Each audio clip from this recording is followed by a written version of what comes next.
everyone, and welcome to the very first episode of Mom's Magic. In this series, I'll be sharing some of my mother's quick and comforting recipes that she lovingly prepares, perfect for those times when I return home from the hostel. I hope you are going to like it.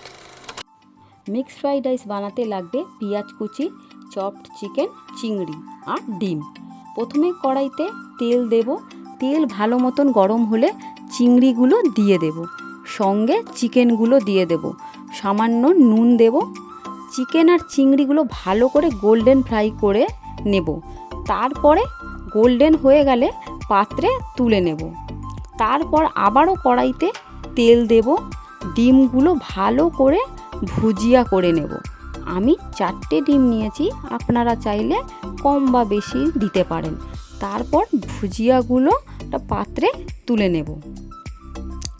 তারপর কড়াতে পেঁয়াজগুলো ভাজার জন্য আমি আবারও কড়াইতে তেল দেব। তেলটা ভালো মতন গরম হলে পেঁয়াজগুলো ছেড়ে দেবো। পেঁয়াজটা ভালো করে মজাতে হবে যাতে গোল্ডেন কালার আসে। তারপর পরিমাণ মতন রাইস দিয়ে দেব, একটু নাড়াচাড়া করে নেব। আপনারা চাইলে ক্যাপসিকাম, গাজর, বিনস দিতে পারেন। তারপর ভাজা চিকেন, ডিম, চিংড়ি মিশিয়ে নেব রাইসের সাথে। স্বাদ মতো চিনি আর সোয়া সস ভালো করে মিশিয়ে একটু নাড়িয়ে চাড়িয়ে নেব। আমি ভাজার সময় নুন দিয়েছিলাম, তাই আর নুন দিলাম না। 2-3 মিনিট কড়াইতে রেখে ফ্রাই করে তৈরি হয়ে যাবে এই ঘরোয়া স্টাইলের মিক্স ফ্রাইড রাইস। আপনারা চটজলদি বাচ্চাদের বানিয়ে দিতে পারেন। আর আমার এই ভিডিওটা ভালো লাগলে লাইক, শেয়ার অ্যান্ড সাবস্ক্রাইব করতে ভুলবেন না। Thank you.